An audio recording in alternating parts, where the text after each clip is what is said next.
త్రేతాయుగంలో ఒక చక్రవర్తి నిద్రలేచే దృశ్యం ఎలా ఉండేదో తెలుసా? ఉదయాన్నే వేదఘోషలు, వీణానాదాలు, పక్షుల కిలకలారావాల మధ్య అయోధ్య మహారాజు మేల్కొనేవారు. కానీ అయోధ్య చరిత్రలో ఒకరోజు మాత్రం ఉదయం సూర్యుడు ఉదయించిన రాజభవనంలో ఆ సూర్యుడు మేల్కోలేదు. లోపల మహారాజు ప్రాణాలే లేవు. కానీ ఆ విషయం ఎవ్వరికీ తెలియదు. అసలు ఆ రోజు ఏం జరిగింది? ఆ విషాదం నుంచి అయోధ్య ఎలా బయటపడింది? వాల్మీకి రామాయణంలోని 65వ సర్గ నుండి 67వ సర్గ వరకు ఉన్న ఆ విషాద సంఘటన ఇప్పుడు చూద్దాం. ఆ రాత్రి గడిచిపోయింది. ఉదయం వెలుగులు తొంగి చూసేసరికి ఎప్పటిలాగే వందిమగాదులు, సూతులు, గాయకులు అంతఃపురానికి చేరుకున్నారు. వీణల స్వరాలు మొదలయ్యాయి. వేదఘోష మార్మోగింది. స్తుతి గీతాలు గంభీరంగా వినిపించాయి.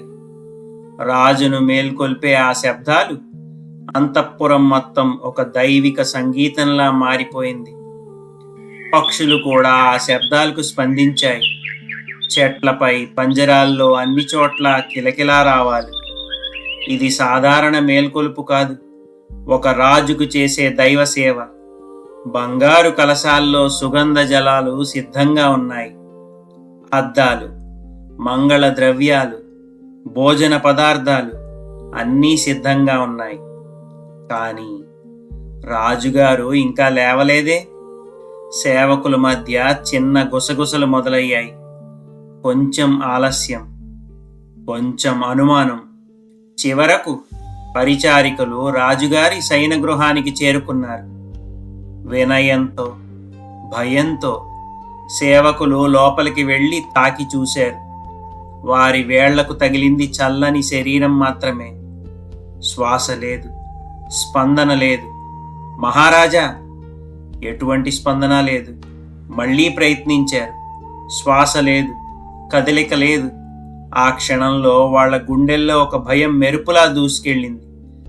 నదీ ప్రవాహానికి ఎదురుగా నిలబడ్డ గడ్డిలాగా వాళ్ళు వణికిపోయారు. దశరథుడు ఇక లేరు. పక్కనే కౌసల్య, సుమిత్రులు పుత్రశోకంతో మూర్ఛపోయి ఉన్నారు.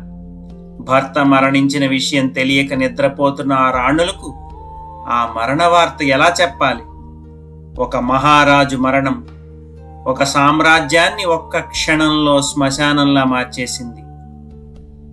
పరిచారికల రోదనలు వినిపించగానే కౌసల్య, సుమిత్రులు లేచారు. రాజును తాకారు. ఆ ఒక్క స్పర్శతోనే అంతా అర్థమైంది.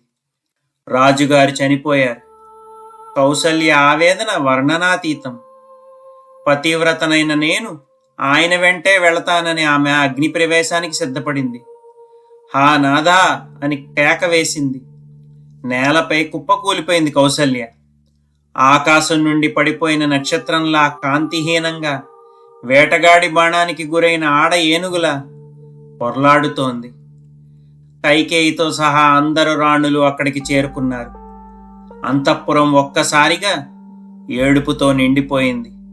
అది రాజభవనం కాదు, ఒక శోక సముద్రం.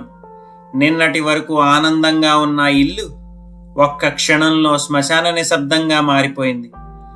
కౌసల్య కన్నీళ్లు ఆగడం లేదు. తన భర్త తలని ఒడిలో పెట్టుకుని కైకేయిని చూస్తూ అంటోంది, నీ కోరిక నెరవేరింది కదా. రాముడిని అడవికి పంపావు, రాజుని చంపించావు. ఇప్పుడు ఈ రాజ్యం నువ్వే అనుభవించు. ఆమె స్వరం వేదనతో మండుతున్న అగ్నిలా ఉంది. రాజు లేడు, రాముడు లేడు, లక్ష్మణుడు లేడు. కేవలం కైకేయి కుట్ర, ఆపై అయోధ్యను కమ్మిన విషాద ఛాయలు. ప్రజలందరూ కైకేయిని పతిఘ్ని అని నిందిస్తున్నారు. నగరం కళావిహీనమైపోయింది. ఆ రాత్రి అయోధ్య ప్రజలకు గడిచిన ప్రతి నిమిషం 100 ఏళ్లతో సమానంగా అనిపించింది.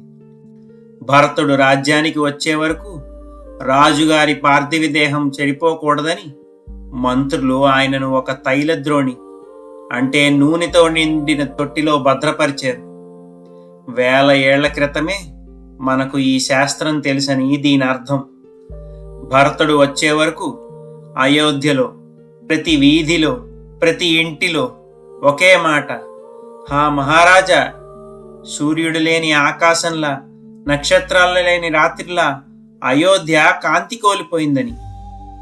సూర్యోదయం అయింది, కానీ అయోధ్యకు దిశ లేదు. వశిష్ఠుడు, మార్కండేయుడు, జాబాలి వంటి మహర్షులందరూ సభ తీరారు. వారు ఒకే మాట చెప్పారు, రాజ్యానికి రాజు లేకపోతే ఆ దేశం సర్వనాశనం అవుతుంది. వాల్మీకి మహర్షి ఈ సర్గలో అరాజకత్వాన్ని ఎలా వర్ణించారో వింటే ఆశ్చర్యం వేస్తుంది. రాజు లేని దేశంలో వర్షాలు పడవు, తండ్రి మాట కొడుకు వినడు, ధనానికి ప్రాణానికి రక్షణ ఉండదు. మత్స్యన్యాయం అంటే పెద్ద చేపను చిన్న చేప మింగేయడం రాజ్యమేలుతుంది. బలవంతుడు బలహీనుణ్ణి మింగేస్తాడు. రాజు కేవలం పాలకుడు కాదు, ఆయన ధర్మానికి రక్షకుడు, ప్రజలకు తండ్రి, లోకానికి దారి చూపే నేత్రం. దశరథుడు లేడు, రాముడు అడవిలో ఉన్నాడు, భరతుడు దూరంలో ఉన్నాడు. ఇక ఇప్పుడు అయోధ్య భవిష్యత్తు ఎవరి చేతిలో ఉంది? దశరథుని మరణంతో అయోధ్య ఒక పెద్ద శూన్యంలోకి నెట్టబడింది. సింహాసనం ఖాళీగా ఉంది, శత్రువులు పొంచి ఉన్నారు. ఇటు రాముడు అడవిలో ఉన్నాడు, అటు భరతుడు కేకేయి రాజ్యంలో ఉన్నాడు. మరి వశిష్ఠ మహర్షి తీసుకునే ఆ కఠినమైన నిర్ణయం ఏమిటి? అయోధ్యను ఆ అరాజకత్వం నుండి ఎవరు కాపాడబోతున్నారు? ఈ వివరాలు వచ్చే భాగంలో తెలుసుకుందాం. సర్వే జనా సుఖినో భవంతు. స్వస్తి.